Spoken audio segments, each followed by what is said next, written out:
दोस्तों, भारत के अंदर एक नई बहस शुरू हो गई है और अब ये कहा जा रहा है कि अजमेर जो दरगाह है वहाँ पे टेम्पल हुआ करता था। अब सुनने में ये आ रहा है कि कोर्ट के अंदर ये एक पिटीशन गई है कि सर्वे कराया जाए अजमेर शरीफ दरगाह।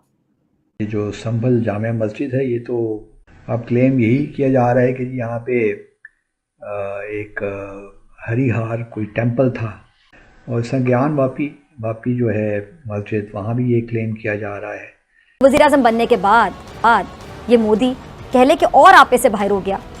हिंदू कह रहा है यार ये पायदान तो छोड़ दो, और ये 3 मंदिर मांग रहे हैं, 3 मंदिर दे दो। उसके बाद वहां बैठे हुए मौलाना कहते तुम पायदान की बात करते हो, हम तो सुई के बराबर जगह नहीं देंगे और जो है हिंदुओं का वो भी छीन लेंगे। ये मौलानाओं का उस बाबरी काउंसिल की मीटिंग में डिस्कशन था।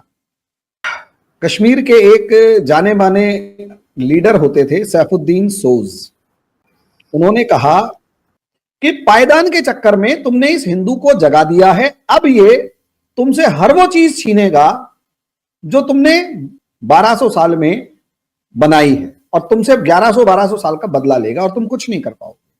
अगर आप एक मिनट के लिए सोचें, आप अगर इस वक्त दिल्ली में हो तो फिर आपकी सोच क्या हो?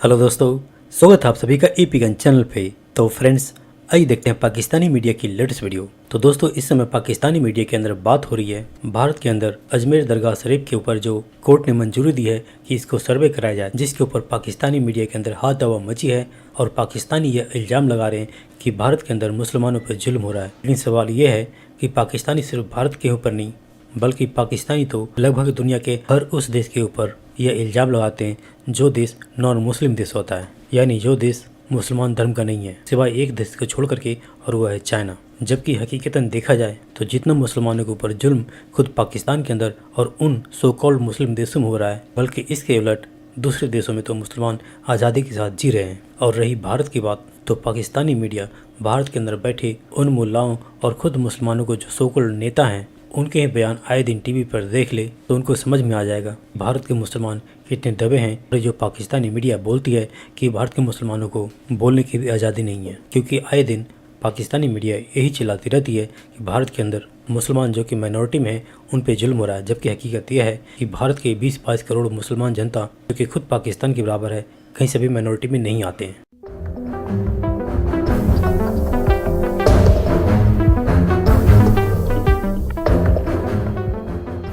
हम बात करेंगे अजमेर शरीफ की। सर, पहले राम मंदिर बन गया, उसके ऊपर एक हंगामा रहा बाबरी मस्जिद पे, फिर ज्ञान वापी मस्जिद जो थी उसके बारे में हमने सुना।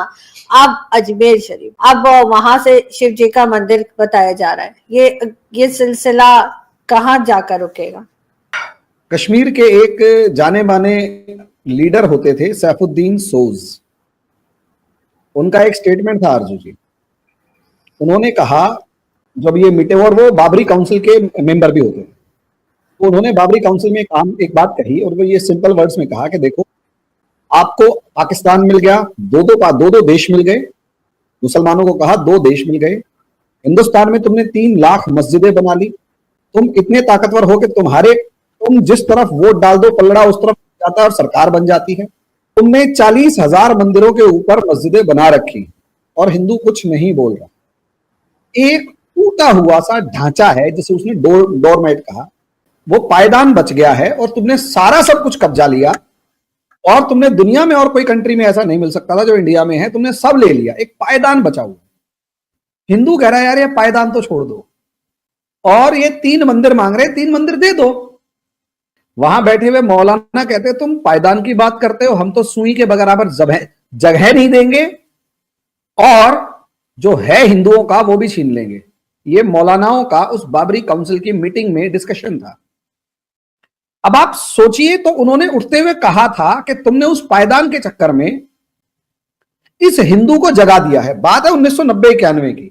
अब ये तुमसे हर वो चीज छीनेगा जो तुमने 1000 साल में या 1200 साल में बनाई है और तुमसे 1100-1200 साल का बदला लेगा और तुम कुछ नहीं कर पाओगे। जो 30-35 साल पहले बात की थी वो आज यहां पर आपको दिखाई दे रही है।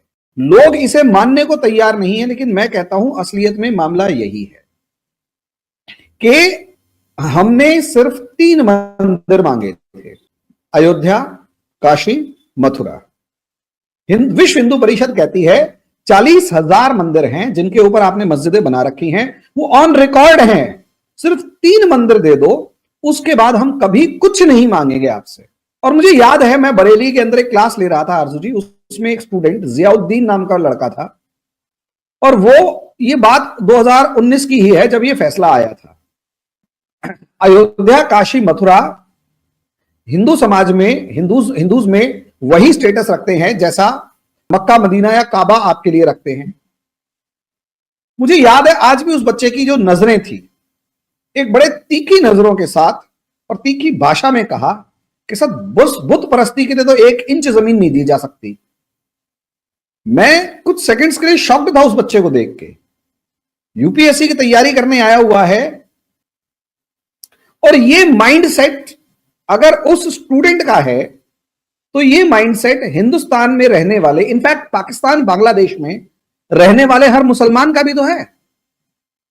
वो यही तो कह रहा है कि भाई हम बुत परस्ती के लिए 1 इंच जगह नहीं दे सकते। ये इशू है, ये माइंडसेट की लड़ाई है।